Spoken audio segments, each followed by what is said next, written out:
నిశ్శబ్దమైన శక్తి, మార్పును సృష్టించే అలజడి. శ్రీ మోహన్ నాగర్, పద్మశ్రీ 2026. కొందరు మార్పు గురించి మాట్లాడతారు, కొందరు మార్పునే తెస్తారు. మధ్యప్రదేశ్కు చెందిన మోహన్ నాగర్కు చిన్ననాటి నుంచే ప్రకృతి పట్ల, నీటి పట్ల ప్రేమ గాఢంగా పాతుకుపోయింది. మా పనిని విద్య ద్వారా ప్రారంభించాము. మేము భారతి ద్వారా 500 గ్రామాలలో ఒకే టీచర్ ఉన్న స్కూల్స్ ప్రారంభించాము.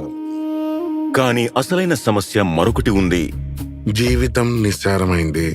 వ్యవసాయం ఆగిపోయింది. ప్రజలు గ్రామాలను వదిలి వెళ్లడం మొదలుపెట్టారు. మేము నిశితంగా పరిశీలించినప్పుడు దీపావళి నాటికి నీటి సమస్య తీవ్రమై ప్రజలు వలస వెళ్లక తప్పదని గ్రహించాము. సరిపడా వర్షపాతం ఉన్నప్పటికీ బావులు, మెట్ల బావులు, చెరువులు లేదా మెట్ల ఆనకట్టలు లేకపోవడం వల్ల నీరు ఎక్కువగా వృధా అయ్యేది. నదులు, వాగుల్లోకి నీరు వృధాగా ప్రవహించకుండా ఆపడానికి శ్రీ మోహన్ నాగర్ ఒక మార్గాన్ని కనుగొన్నారు. ఖాళీ సిమెంట్ సంచులలో ఇసుక నింపి నదులు, వాగులలో బ్యాగ్ డ్యామ్ నిర్మించాము. ఇలా నీటి నిల్వ సమస్యని పరిష్కరించి వలసలను ఆపాం. తరువాత భూగర్భ జలాల మట్టాన్ని పెంచడంపై దృష్టి పెట్టాం.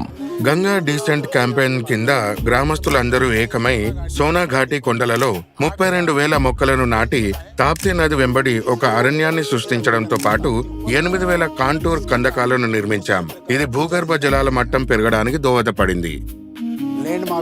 ఇసుక, ల్యాండ్ మాఫియా నుంచి వ్యతిరేకతను ఎదుర్కొన్నాము, కానీ నిరుత్సాహపడలేదు. అందరి నమ్మకాన్ని గెలుచుకుని ప్రత్యర్థులను కూడా మిత్రులుగా మార్చుకున్నాం. మోహన్ నాగర్ ప్రకృతిని, జలాలను సంరక్షించి వర్తమానాన్ని కాపాడారు.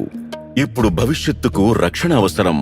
మేము భారతి స్కూల్ ద్వారా పిల్లలకు విద్యా బోధన చేస్తూ వారిని సంస్కారవంతులు, ప్రతిభావంతులు, బలమైన నాయకత్వ లక్షణాలు గల వ్యక్తులుగా తీర్చిదిద్దుతాం.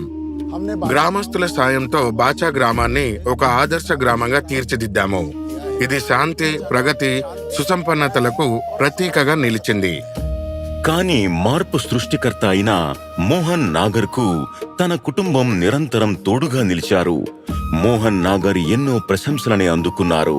కానీ ప్రవహించే నీరు, పచ్చని కొండలు, చిరునవ్వులు చిందించే ముఖాలే ఆయనకు నిజమైన ప్రతిఫలం. నీటిని పొదుపు చేయడం కేవలం ఒక బాధ్యత మాత్రమే కాదు, ఇది భావితరాలకు ఒక వాగ్దానం. ఎందుకంటే నీరు లేనిదే భవిష్యత్తు లేదు. శ్రీ మోహన్ నాగర్, పద్మశ్రీ 2026.